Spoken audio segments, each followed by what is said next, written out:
The Adventures of Tom Sawyer, by Mark Twain. To my wife, this book is affectionately dedicated. Preface. Most of the adventures recorded in this book really occurred. One or two were experiences of my own, the rest those of boys who were schoolmates of mine.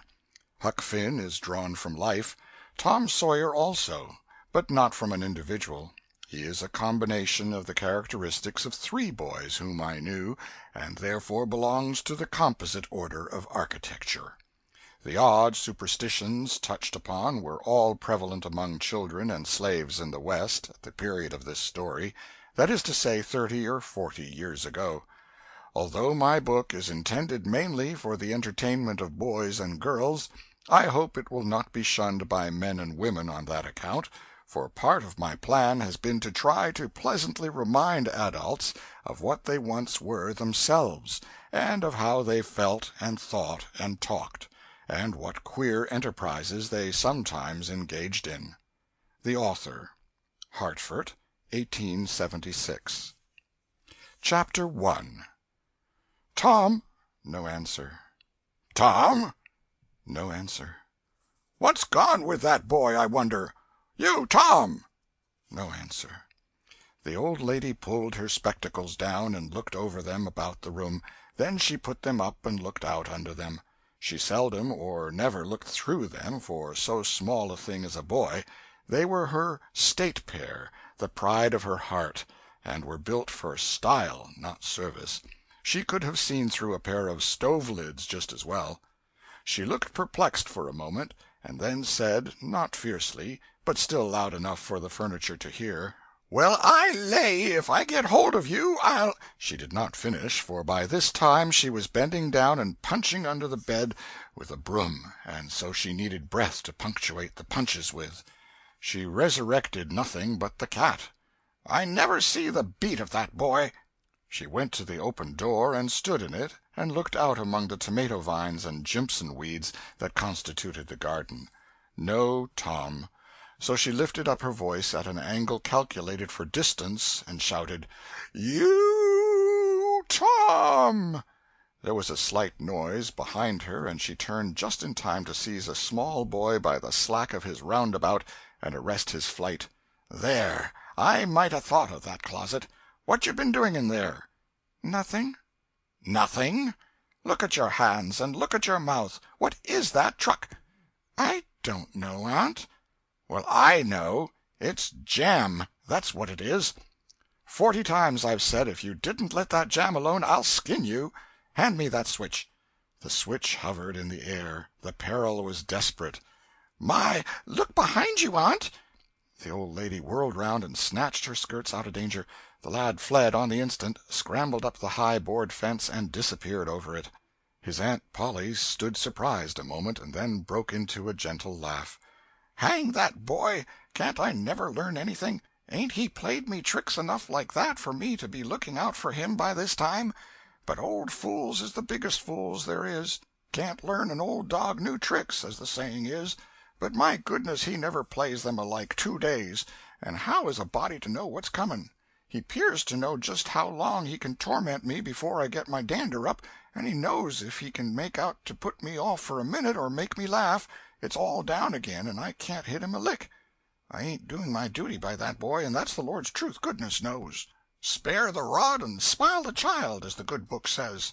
I'm a laying up sin and suffering for us both, I know. He's full of the old scratch, but laws a me, he's my own dead sister's boy, poor thing, and I ain't got the heart to lash him, somehow. Every time I let him off my conscience does hurt me so, and every time I hit him my old heart most breaks.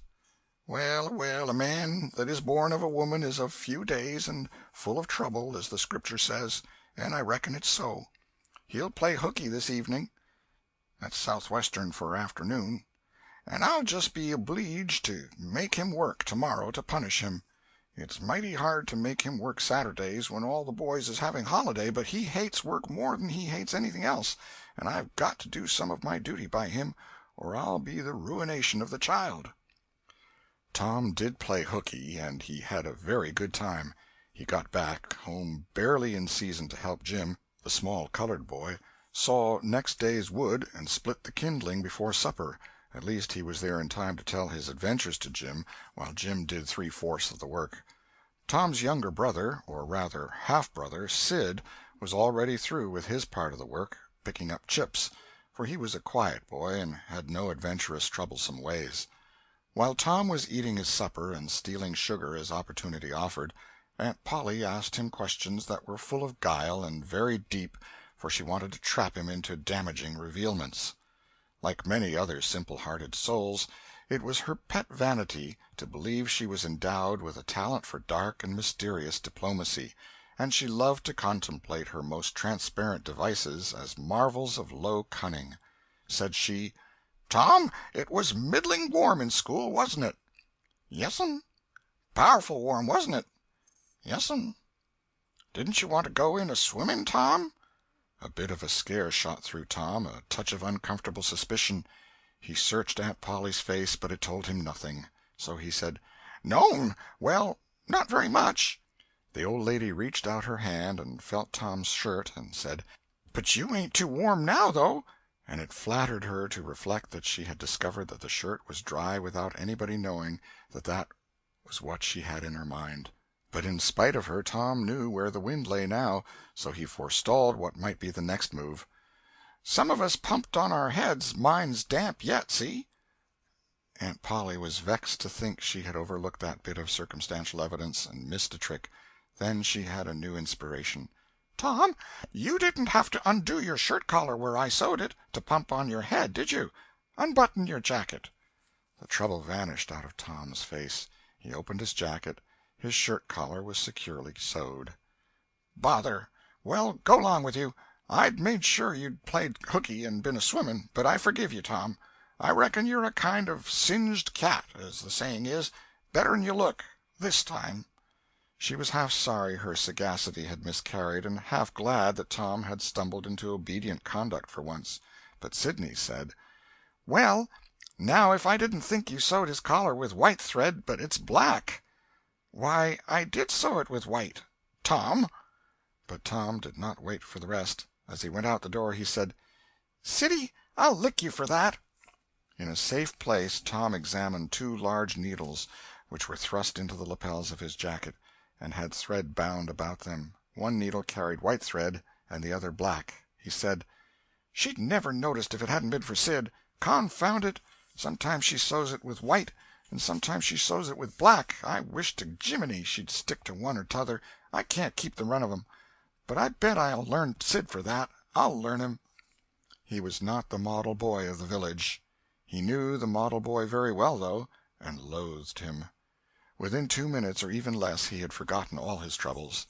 Not because his troubles were one whit less heavy and bitter to him than a man's are to a man, but because a new and powerful interest bore them down and drove them out of his mind for the time, just as men's misfortunes are forgotten in the excitement of new enterprises.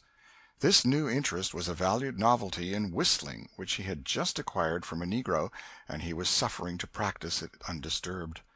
It consisted in a peculiar bird-like turn, a sort of liquid warble, produced by touching the tongue to the roof of the mouth at short intervals in the midst of the music. The reader probably remembers how to do it, if he has ever been a boy. Diligence and attention soon gave him the knack of it, and he strode down the street with his mouth full of harmony and his soul full of gratitude.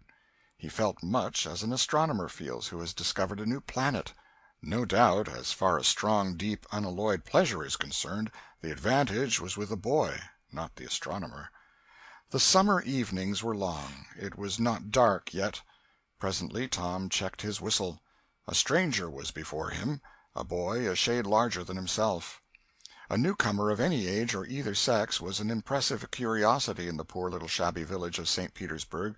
This boy was well dressed, too, well dressed on a week-day. This was simply astounding.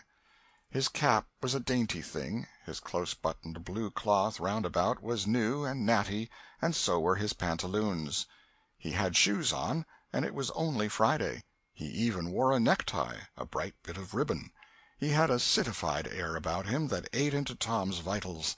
The more Tom stared at the splendid marvel, the higher he turned up his nose at his finery and the shabbier and shabbier his own outfit seemed to him to grow.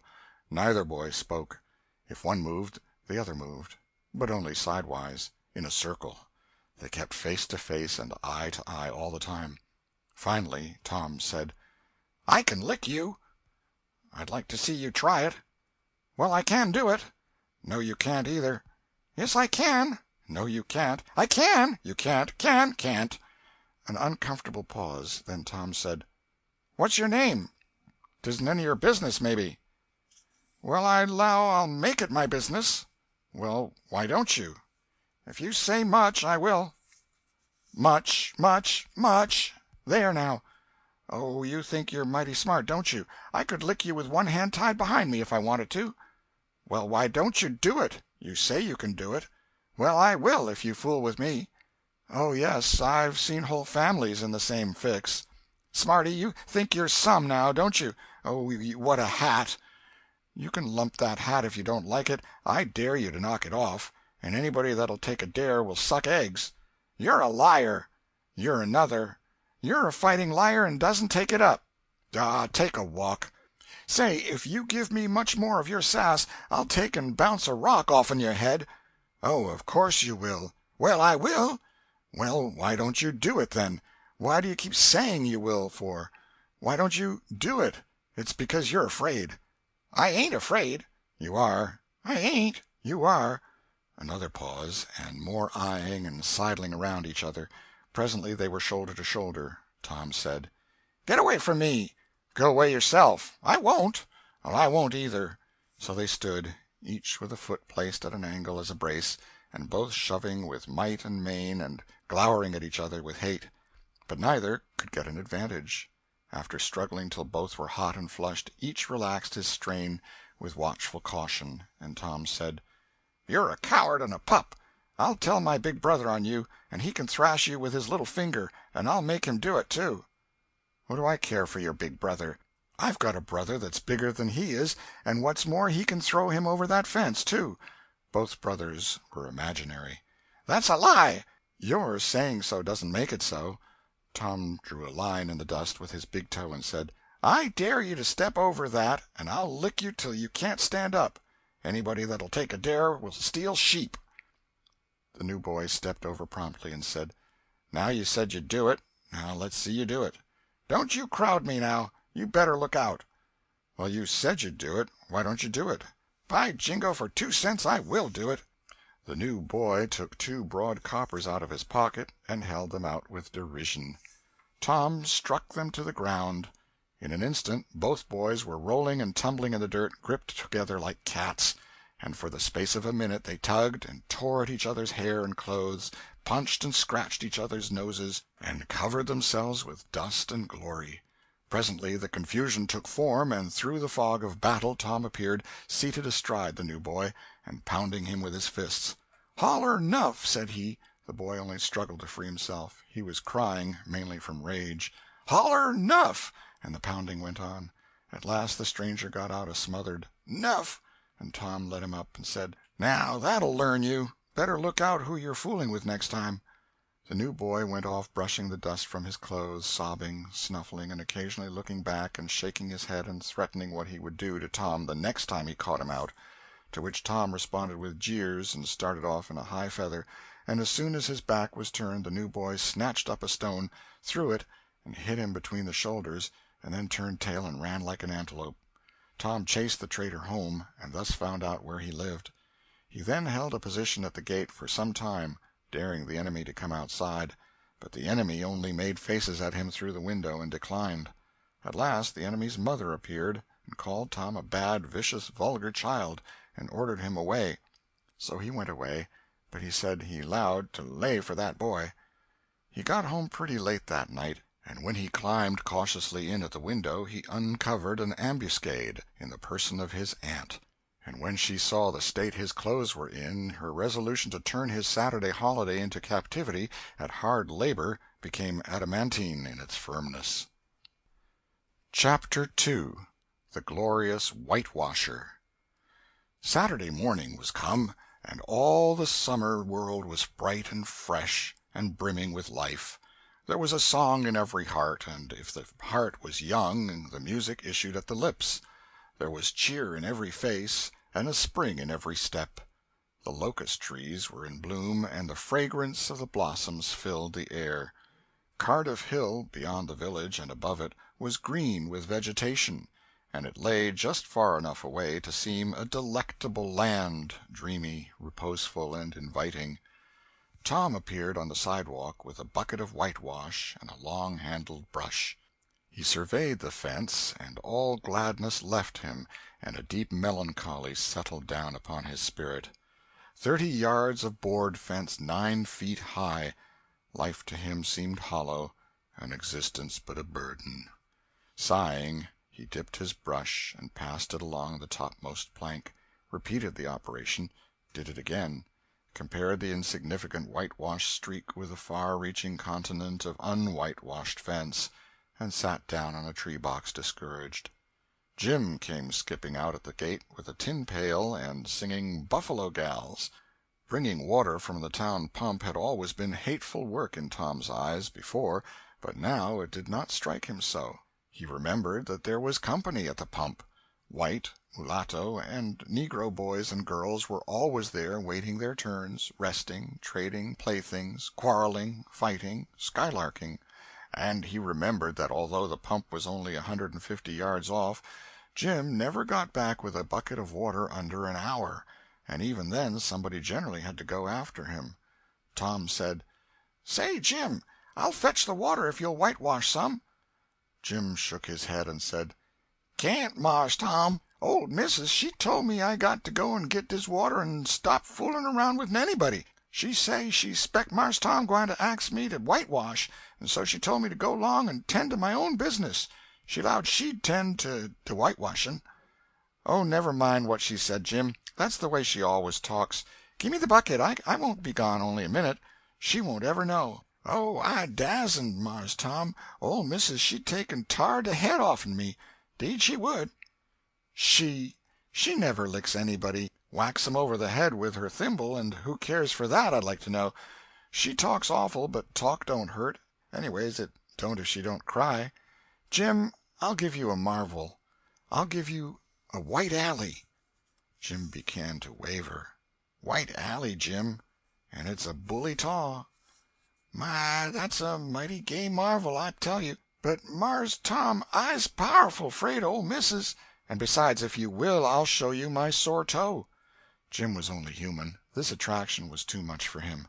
He put down his pail, took the white alley, and bent over the toe with absorbing interest while the bandage was being unwound. In another moment he was flying down the street with his pail and a tingling rear. Tom was whitewashing with vigor, and Aunt Polly was retiring from the field with a slipper in her hand and triumph in her eye. But Tom's energy did not last. He began to think of the fun he had planned for this day, and his sorrows multiplied. Soon the free boys would come tripping along on all sorts of delicious expeditions, and they would make a world of fun of him for having to work. The very thought of it burnt him like fire. He got out his worldly wealth and examined it. Bits of toys, marbles, and trash. Enough to buy an exchange of work, maybe, but not half enough to buy so much as half an hour of pure freedom. So he returned his straitened means to his pocket and gave up the idea of trying to buy the boys. At this dark and hopeless moment an inspiration burst upon him, nothing less than a great, magnificent inspiration. He took up his brush and went tranquilly to work. Ben Rogers hove in sight presently, the very boy of all boys, whose ridicule he had been dreading. Ben's gait was the hop, skip, and jump, proof enough that his heart was light and his anticipations high. He was eating an apple, and giving a long, melodious whoop at intervals, followed by a deep-toned ding-dong-dong, ding-dong-dong, for he was personating a steamboat. As he drew near, he slackened speed, took the middle of the road, leaned far over to starboard, and rounded to, ponderously and with laborious pomp and circumstance, for he was personating the Big Missouri, and considered himself to be drawing 9 feet of water. He was boat and captain and engine bells combined, so he had to imagine himself standing on his own hurricane deck giving the orders and executing them. "Stop her, sir! ting-a-ling-ling. The headway ran almost out, and he drew up slowly towards the sidewalk. Ship up to back, ting-a-ling-ling. His arms straightened and stiffened down his sides. Set her back on the starboard, ting-a-ling-a-ling. Chow, chow, chow, chow. His right hand, meantime, described stately circles, for it was representing a 40-foot wheel. Let her go back on the larboard, ting-a-ling-a-ling. Chow, chow, chow. The left hand began to describe circles. Stop the starboard, ting-a-ling-ling. Stop the larboard. Come ahead on the starboard. Stop her. Let her outside, turn her over slow. Ting-a-ling. Chow, chow, chow. Get out that headline. Lively now. Come out of there with your spring line. What are you about there? Take up a turn that stump with the bright of it. Stand by that stage. Now let her go. Done with the engine, sir. Ting-a-ling-ling. Sht, sht, sht. Trying the gauge-cocks, Tom went on whitewashing, paid no attention to the steamboat. Ben stared a moment and then said, Hi-yi, you're up a stump, ain't you? No answer. Tom surveyed his last touch with the eye of an artist. Then he gave his brush another gentle sweep and surveyed the result as before. Ben ranged up alongside of him. Tom's mouth watered for the apple, but he stuck to his work. Ben said, Hello, old chap. You got to work, hey? Tom wheeled suddenly and said, Why, it's you, Ben. I weren't noticing. Say, I'm going in a-swimming, I am. Don't you wish you could? But of course you'd rather work, wouldn't you? Course you would. Tom contemplated the boy a bit and said, What do you call work? Why, ain't that work? Tom resumed his whitewashing and answered carelessly, Well, maybe it is and maybe it ain't. All I know is it suits Tom Sawyer. Oh, come now, you don't mean to let on that you like that. The brush continued to move. Like it? Well, I don't see why I oughtn't to like it. Does a boy get a chance to whitewash a fence every day? That put the thing in a new light. Ben stopped nibbling his apple. Tom swept his brush daintily back and forth, stepped back to note the effect, added a touch here and there, criticized the effect again. Ben, watching every move and getting more and more interested, more and more absorbed. Presently he said, Say, Tom, let me whitewash a little. Tom considered, was about to consent, but he altered his mind. No, I reckon it wouldn't hardly do, Ben. You see, Aunt Polly's awful particular about this fence, right here on the street, you know. But if it was the back fence, I wouldn't mind, and she wouldn't. Yes, she's awful particular about this fence. It's got to be done very careful. I reckon there ain't one boy in 1,000, maybe 2,000, that can do it the way it's got to be done. No, is that so? Oh, come now, let me just try. Only just a little. I'd let you if you was me, Tom. Ben, I'd like to, honest Injun, but Aunt Polly, well, Jim wanted to do it, but she wouldn't let him. Sid wanted to do it, and she wouldn't let Sid. Now, don't you see how I'm fixed? If you was to tackle this fence and anything was to happen to it, oh, shucks, I'll be just as careful. Now let me try. Say, I'll give you the core of my apple. Well, here. No, Ben, no, now don't. I'm afeard. I'll give you all of it. Tom gave up the brush with reluctance in his face, but alacrity in his heart. And while the late steamer Big Missouri worked and sweated in the sun, the retired artist sat on a barrel in the shade close by, dangled his legs, munched his apple, and planned the slaughter of more innocents. There was no lack of material. Boys happened along every little while. They came to jeer, but remained to whitewash. By the time Ben was fagged out, Tom had traded the next chance to Billy Fisher for a kite in good repair, and when he played out, Johnny Miller brought in for a dead rat and a string to swing it with, and so on, hour after hour. And when the middle of the afternoon came, from being a poor poverty-stricken boy in the morning, Tom was literally rolling in wealth. He had, beside the things before mentioned, 12 marbles, part of a jew's harp, a piece of blue bottle-glass to look through, a spool cannon, a key that wouldn't unlock anything, a fragment of chalk, a glass stopper of a decanter, a tin soldier, a couple of tadpoles, 6 firecrackers, a kitten with only one eye, a brass doorknob, a dog-collar, but no dog, the handle of a knife, 4 pieces of orange peel, and a dilapidated old window-sash. He had had a nice, good, idle time all the while, plenty of company, and the fence had had 3 coats of whitewash on it. If he hadn't run out of whitewash, he would have bankrupted every boy in the village. Tom said to himself that it was not such a hollow world after all. He had discovered a great law of human action without knowing it, namely, that in order to make a man or boy covet a thing, it is only necessary to make the thing difficult to attain. If he had been a great and wise philosopher, like the writer of this book, he would now have comprehended that work consists of whatever a body is obliged to do, and that play consists of whatever a body is not obliged to do. And this would help him to understand why constructing artificial flowers or performing on a treadmill is work, while rolling 10-pins or climbing Mont Blanc is only amusement. There are wealthy gentlemen in England who drive 4-horse passenger coaches 20 or 30 miles on a daily line in the summer because the privilege costs them considerable money. But if they were offered wages for the service, that would turn it into work, and then they would resign. The boy mused a while over the substantial change which had taken place in his worldly circumstances, and then wended toward headquarters to report. Chapter 3. Busy at War and Love. Tom presented himself before Aunt Polly, who was sitting by an open window in a pleasant rearward apartment which was bedroom, breakfast-room, dining-room, and library combined. The balmy summer air, the restful quiet, the odor of the flowers, and the drowsing murmur of the bees had had their effect, and she was nodding over her knitting, for she had no company but the cat, and it was asleep in her lap.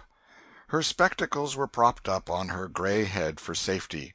She had thought that of course Tom had deserted long ago, and she wondered at seeing him place himself in her power again in this intrepid way. He said, "Mayn't I go and play now, Aunt?" "What, a-ready? How much have you done?" "It's all done, Aunt." "Tom, don't lie to me. I can't bear it." "I ain't, Aunt. It is all done." Aunt Polly placed small trust in such evidence. She went out to see for herself, and she would have been content to find 20% of Tom's statement true. When she found the entire fence whitewashed, and not only whitewashed but elaborately coated and recoated, and even a streak added to the ground, her astonishment was almost unspeakable. She said, "Well, I never! There's no getting round it. You can work when you're a mind to, Tom." And then she diluted the compliment by adding, "But it's powerful seldom you're a mind to, I'm bound to say. Well, go along and play, but mind you get back some time in the week, or I'll tan you." She was so overcome by the splendor of his achievement that she took him into the closet and selected a choice apple and delivered it to him, along with an improving lecture upon the added value and flavor a treat took to itself when it came without sin through virtuous effort. And while she closed with a happy scriptural flourish, he "hooked" a doughnut. Then he skipped out and saw Sid just starting up the outside stairway that led to the back rooms on the second floor. Clods were handy, and the air was full of them in a twinkling. They raged around Sid like a hailstorm, and before Aunt Polly could collect her surprised faculties and sally to the rescue, 6 or 7 clods had taken personal effect, and Tom was over the fence and gone. There was a gate, but as a general thing he was too crowded for time to make use of it. His soul was at peace, now that he had settled with Sid for calling attention to his black thread and getting him into trouble. Tom skirted the block and came round into a muddy alley that led by the back of his aunt's cow-stable. He presently got safely beyond the reach of capture and punishment, and hastened towards the public square of the village, where 2 military companies of boys had met for conflict, according to previous appointment. Tom was general of one of these armies, Joe Harper, a bosom friend, general of the other. These 2 great commanders did not condescend to fight in person, that being better suited to the still smaller fry, but sat together on an eminence and conducted the field operations by orders delivered through aide-de-camp. Tom's army won a great victory, after a long and hard-fought battle. Then the dead were counted, prisoners exchanged, the terms of the next disagreement agreed upon, and the day for the necessary battle appointed. after which the armies fell into line and marched away, and Tom turned homeward alone. As he was passing by the house where Jeff Thatcher lived, he saw a new girl in the garden, a lovely little blue-eyed creature with yellow hair plaited into two long tails, white summer frock, and embroidered pantalettes. The fresh-crowned hero fell without firing a shot. A certain Amy Lawrence vanished out of his heart, and left not even a memory of herself behind. He had thought he loved her to distraction. He had regarded his passion as adoration, and behold it was only a poor little evanescent partiality. He had been months winning her. She had confessed hardly a week ago. He had been the happiest and the proudest boy in the world only 7 short days, and here in one instant of time she had gone out of his heart like a casual stranger whose visit is done. He worshipped this new angel with furtive eye, till he saw that she had discovered him. Then he pretended he did not know she was present, and began to show off in all sorts of absurd boyish ways in order to win her admiration. He kept up this grotesque foolishness for some time, but by and by, while he was in the midst of some dangerous gymnastic performances, he glanced aside and saw that the little girl was wending her way toward the house. Tom came up to the fence and leaned on it, grieving and hoping she would tarry yet a while longer. She halted a moment on the steps and then moved toward the door. Tom heaved a great sigh as she put her foot on the threshold. But his face lit up right away, for she tossed a pansy over the fence a moment before she disappeared.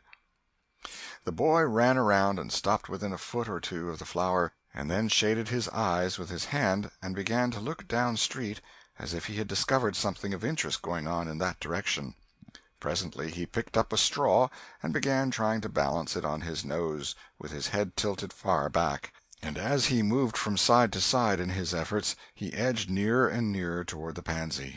Finally his bare foot rested upon it, his pliant toes closed upon it, and he hopped away with the treasure and disappeared round the corner. But only for a minute, only while he could button the flower inside his jacket, next his heart, or next his stomach, possibly, for he was not much posted in anatomy, and not hypercritical anyway. He returned now, and hung about the fence till nightfall, showing off as before, but the girl never exhibited herself again, though Tom comforted himself a little with the hope that she had been near some window, meantime, and been aware of his attentions. Finally he rode home reluctantly, with his poor head full of visions. All through supper his spirits were so high that his aunt wondered what had got into the child. He took a good scolding about clodding Sid, and did not seem to mind it in the least. He tried to steal sugar under his aunt's very nose, and got his knuckles rapped for it. He said, "Aunt, you don't whack Sid when he takes it." "Well, Sid don't torment a body the way you do. You'd be always into that sugar if I warn't watching you." Presently she stepped into the kitchen, and Sid, happy in his immunity, reached for the sugar bowl, a sort of glorying over Tom which was well nigh unbearable. But Sid's fingers slipped, and the bowl dropped and broke. Tom was in ecstasies. In such ecstasies that he even controlled his tongue and was silent. He said to himself that he would not speak a word, even when his aunt came in, but would sit perfectly still till she asked who did the mischief, and then he would tell, and there would be nothing so good in the world as to see that pet model catch it. He was so brimful of exultation that he could hardly hold himself when the old lady came back and stood above the wreck discharging lightnings of wrath from over her spectacles. He said to himself, "Now it's coming," and the next instant he was sprawling on the floor. The potent palm was uplifted to strike again when Tom cried out, "Hold on, now, what are you belting me for? Sid broke it." Aunt Polly paused, perplexed, and Tom looked for healing pity. But when she got her tongue again, she only said, "Humph! Well, you didn't get a lick amiss, I reckon. You've been into some other audacious mischief when I wasn't around, like enough." Then her conscience reproached her, and she yearned to say something kind and loving, but she judged that this would be construed into a confession that she had been in the wrong, and discipline forbade that. So she kept silence, and went about her affairs with a troubled heart. Tom sulked in a corner and exulted his woes. He knew that in her heart his aunt was on her knees to him, and he was morosely gratified by the consciousness of it. He would hang out no signals. He would take notice of none. He knew that a yearning glance fell upon him now and then through a film of tears, but he refused recognition of it. He pictured himself lying sick unto death, and his aunt bending over him beseeching one little forgiving word, but he would turn his face to the wall and die with that word unsaid. Ah, how would she feel then? And he pictured himself brought home from the river, dead, with his curls all wet and his sore heart at rest. How she would throw herself upon him, and how her tears would fall like rain, and her lips pray God to give her back her boy, and she would never, never abuse him any more. But he would lie there, cold and white, and make no sign, a poor little sufferer whose griefs were at an end. He so worked upon his feelings with the pathos of these dreams that he had to keep swallowing, he was so like to choke, and his eyes swam in a blur of water which overflowed when he winked, and ran down and trickled from the end of his nose.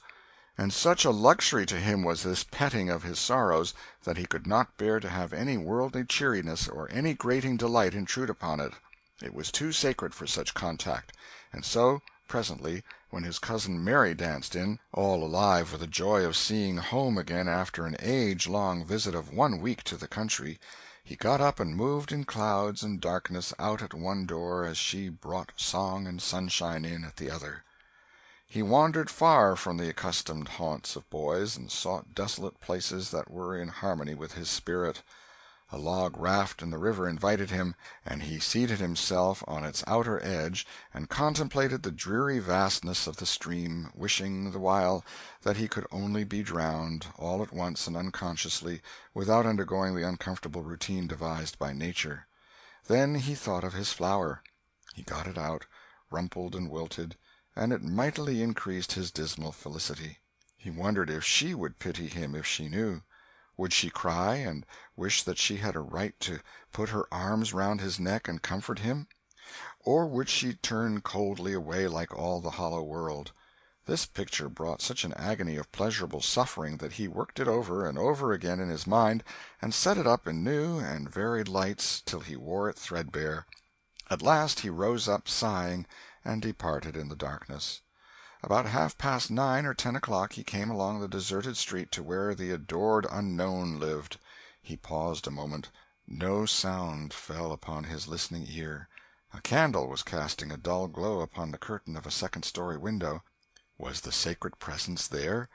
He climbed the fence, threaded his stealthy way through the plants, till he stood under that window.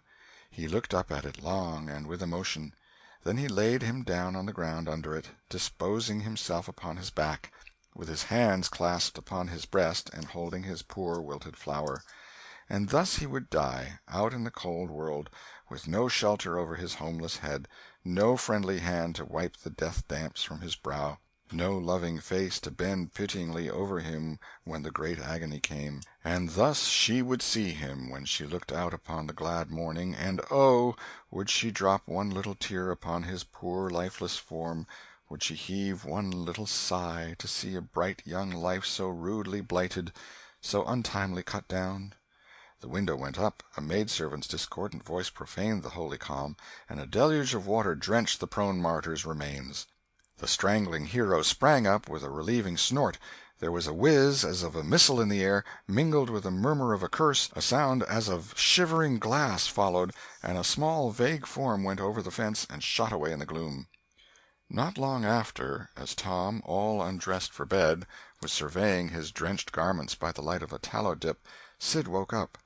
But if he had any dim idea of making any references to illusions, he thought better of it and held his peace, for there was danger in Tom's eye. Tom turned in without the added vexation of prayers, and Sid made mental note of the omission. End of Chapter 3. Chapter 4. Showing Off in Sunday School. The sun rose upon a tranquil world and beamed down upon the peaceful village like a benediction. Breakfast over, Aunt Polly had family worship. It began with a prayer built from the ground up of solid courses of scriptural quotations, welded together with a thin mortar of originality; and from the summit of this she delivered a grim chapter of the Mosaic law, as from Sinai. Then Tom girded up his loins, so to speak, and went to work to get his verses. Sid had learned his lesson days before. Tom bent all his energies to the memorizing of 5 verses, and he chose part of the Sermon on the Mount because he could find no verses that were shorter.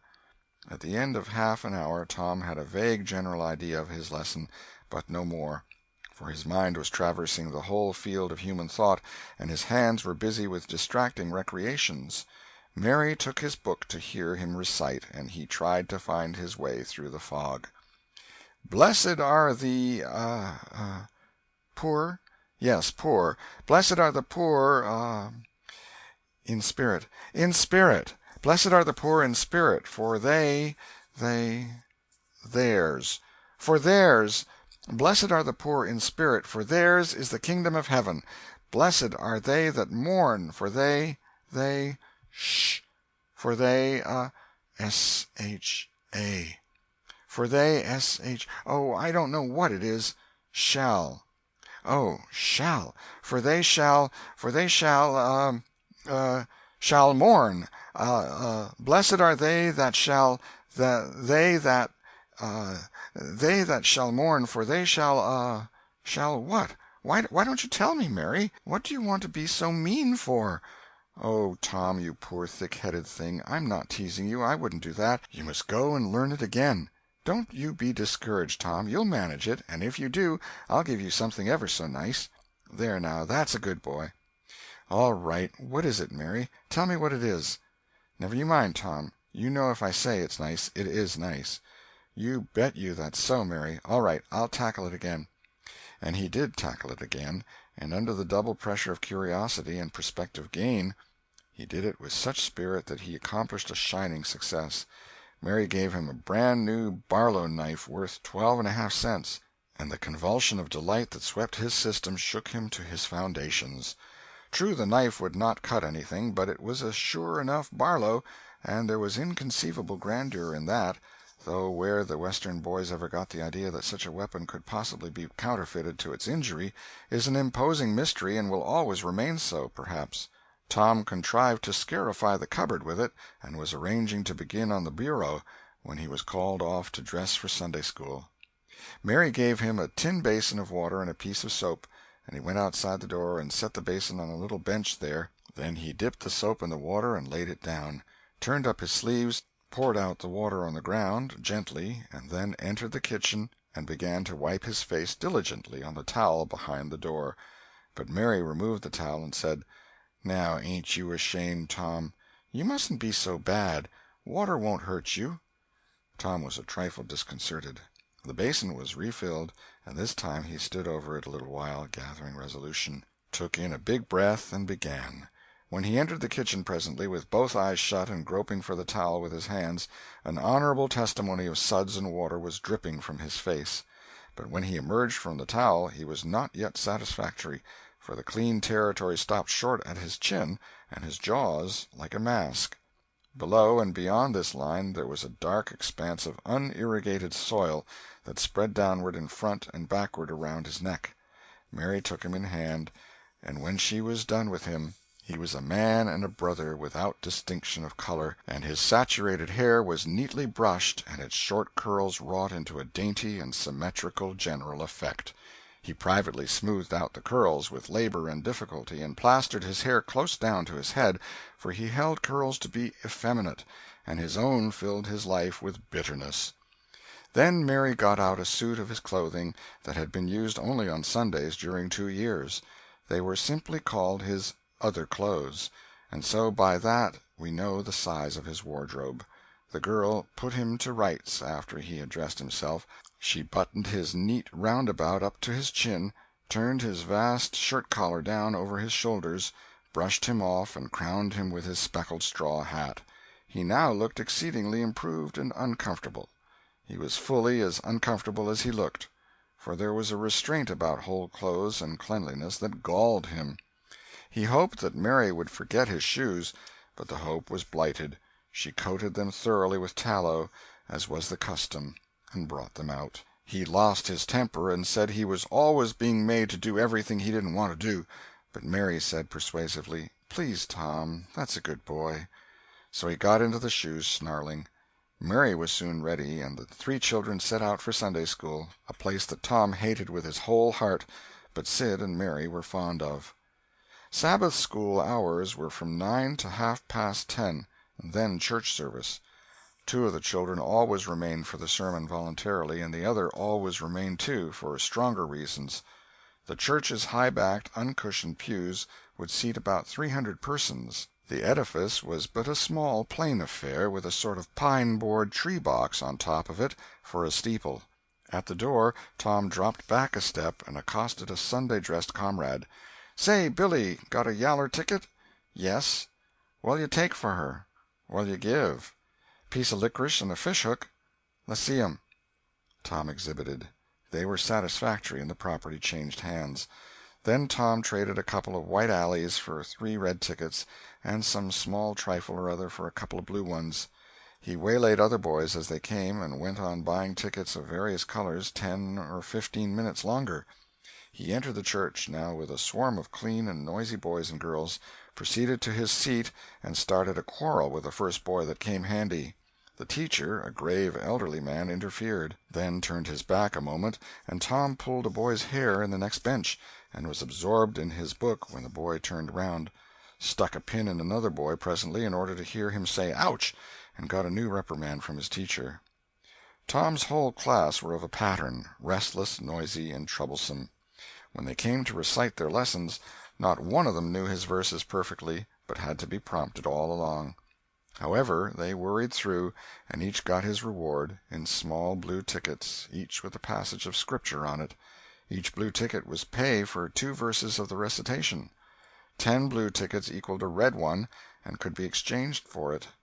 10 red tickets equaled a yellow one. For 10 yellow tickets the superintendent gave a very plainly bound Bible (worth 40 cents in those easy days) to the pupil. How many of my readers would have the industry and application to memorize 2,000 verses even for a Doré Bible? And yet Mary had acquired 2 Bibles in this way. It was the patient work of 2 years. And a boy of German parentage had won 4 or 5. He once recited 3,000 verses without stopping. But the strain upon his mental faculties was too great, and he was little better than an idiot from that day forth. A grievous misfortune for the school, for on great occasions before company the superintendent, as Tom expressed it, had always made this boy come out and spread himself. Only the older pupils managed to keep their tickets and stick to their tedious work long enough to get a Bible, and so the delivery of one of these prizes was a rare and noteworthy circumstance. The successful pupil was so great and conspicuous for that day that on the spot every scholar's heart was fired with a fresh ambition that often lasted a couple of weeks. It is possible that Tom's mental stomach had never really hungered for one of those prizes, but unquestionably his entire being had for many a day longed for the glory and the éclat that came with it. In due course the superintendent stood up in front of the pulpit with a closed hymn-book in his hand and his forefinger inserted between its leaves, and commanded attention. When a Sunday-school superintendent makes his customary little speech, a hymn-book in the hand is as necessary as is the inevitable sheet of music in the hand of a singer who stands forward on the platform and sings a solo at a concert. Though why is a mystery, for neither the hymn-book nor the sheet of music is ever referred to by the sufferer. This superintendent was a slim creature of 35, with a sandy goatee and short sandy hair. He wore a stiff standing collar whose upper edge almost reached his ears, and whose sharp points curved forward abreast the corners of his mouth, a fence that compelled a straight lookout ahead, and a turning of the whole body when a side view was required. His chin was propped on a spreading cravat, which was as broad and as long as a bank-note, and had fringed ends. His boot-toes were turned sharply up, in the fashion of the day, like sleigh-runners, an effect patiently and laboriously produced by the young men by sitting with their toes pressed against a wall for hours together. Mr. Walters was very earnest of mien, and very sincere and honest at heart, and he held sacred things and places in such reverence, and so separated them from worldly matters, that unconsciously to himself his Sunday-school voice had acquired a peculiar intonation which was wholly absent on week-days. He began after this fashion: "Now, children, I want you all to sit up just as straight and pretty as you can and give me all your attention for a minute or two. There, that is it. That is the way good little boys and girls should do. I see one little girl who is looking out of the window. I am afraid she thinks I am out there somewhere, perhaps up in one of the trees making a speech to the little birds. Applausive titter. I want to tell you how good it makes me feel to see so many bright, clean little faces assembled in a place like this, learning to do right and be good, and so forth and so on. It is not necessary to set down the rest of the oration. It was of a pattern which does not vary, and so it is familiar to us all. The latter third of the speech was marred by the resumption of fights and other recreations among certain of the bad boys, and by fidgetings and whisperings that extended far and wide, washing even to the bases of isolated and incorruptible rocks like Sid and Mary. But now every sound ceased suddenly, with the subsidence of Mr. Walters's voice, and the conclusion of the speech was received with a burst of silent gratitude. A good part of the whispering had been occasioned by an event which was more or less rare, the entrance of visitors. Lawyer Thatcher, accompanied by a very feeble and aged man, a fine, portly, middle-aged gentleman with iron-gray hair, and a dignified lady who was doubtless the latter's wife. The lady was leading a child. Tom had been restless and full of chafings and repinings, conscience-smitten, too. He could not meet Amy Lawrence's eye, he could not brook her loving gaze. But when he saw this small newcomer his soul was all ablaze with bliss in a moment. The next moment he was showing off with all his might, cuffing boys, pulling hair, making faces, in a word, using every art that seemed likely to fascinate a girl and win her applause. His exaltations had but one alloy, the memory of his humiliation in this angel's garden, and that record in sand was fast washing out under the waves of happiness that were sweeping over it now. The visitors were given the highest seat of honor, and as soon as Mr. Walters's speech was finished he introduced them to the school. The middle-aged man turned out to be a prodigious personage, no less a one than the county judge, altogether the most august creation these children had ever looked upon, and they wondered what kind of material he was made of, and they half wanted to hear him roar, and were half afraid he might, too. He was from Constantinople, 12 miles away, so he had traveled, and seen the world. These very eyes had looked upon the county courthouse, which was said to have a tin roof. The awe which these reflections inspired was attested by the impressive silences and the ranks of staring eyes. This was the great Judge Thatcher, brother of their own lawyer. Jeff Thatcher immediately went forward to be familiar with the great man and be envied by the school. It would have been music to his soul to hear the whisperings, "Look at him, Jim, he's a-going up there. Say, look, he's a-going to shake hands with him. He is shaking hands with him. By jings, don't you wish you was Jeff?"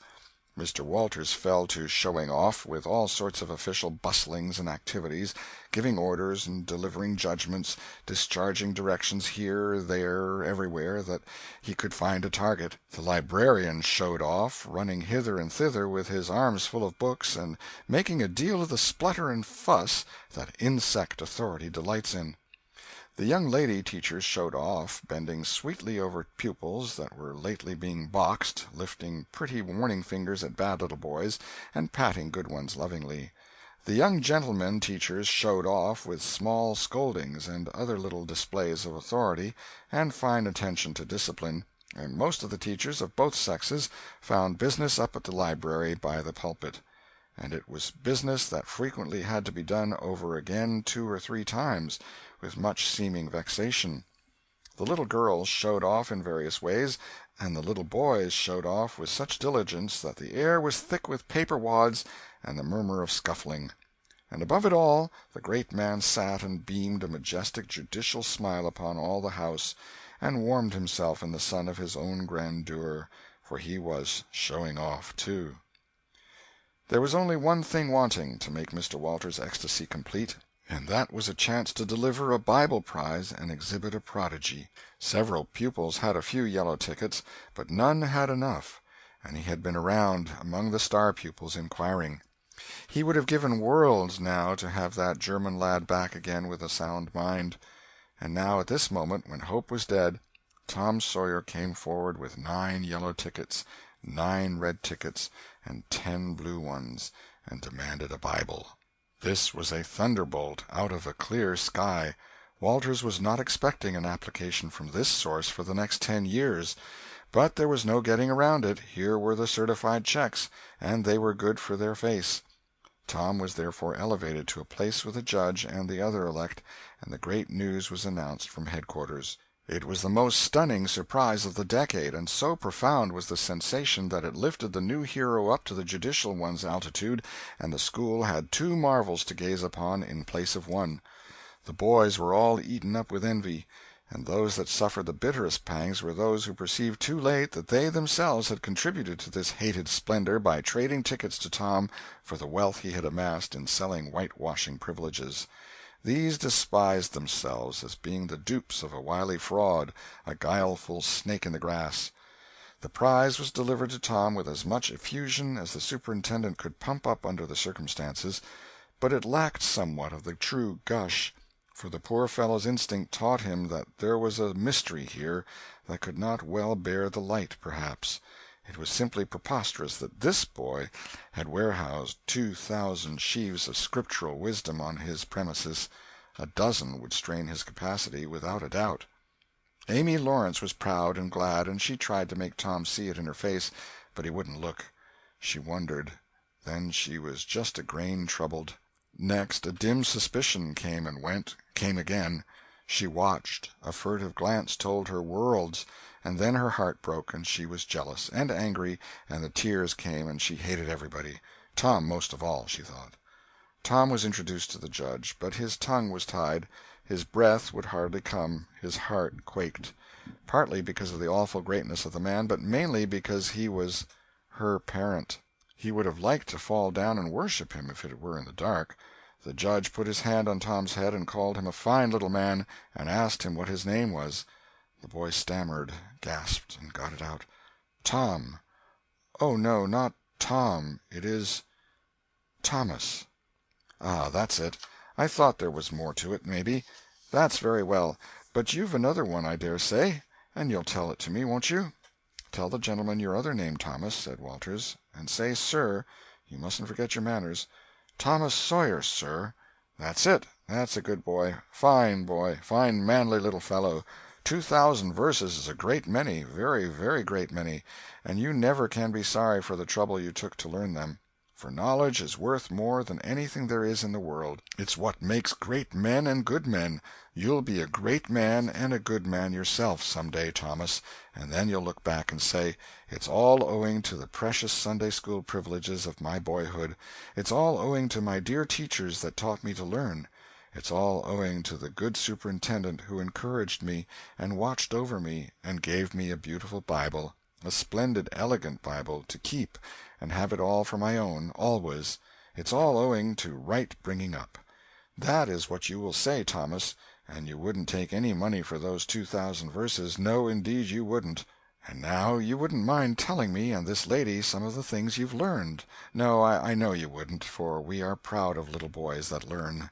Now, no doubt you know the names of all the 12 disciples. Won't you tell us the names of the first 2 that were appointed?"